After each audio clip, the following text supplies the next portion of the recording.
Nagulat lang po ako na sa lahat ng pwedeng maging reaction ni Senator Tito, sabi niya it's illegal.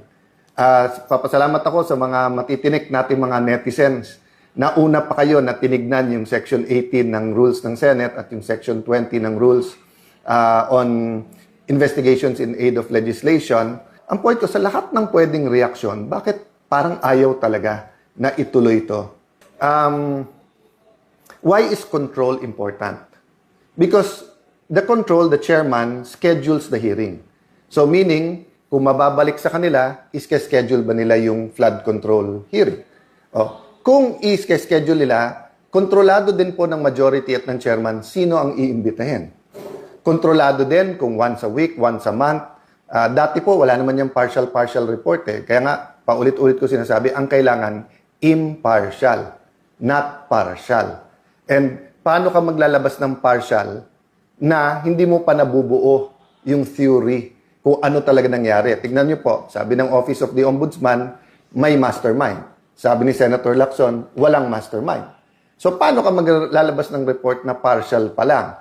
And then, paano nangyari yon na panay oposisyon, na panay sa Senado? 1 trillion budget sa administrasyon, walang involved dito.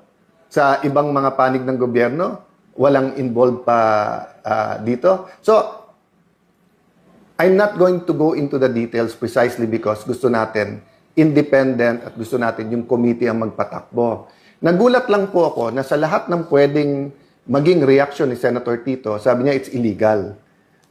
Papasalamat ako sa mga matitinik nating mga netizens na una pa kayo na tinignan yung Section 18 ng Rules ng Senate at yung Section 20 ng Rules on Investigations in Aid of Legislation.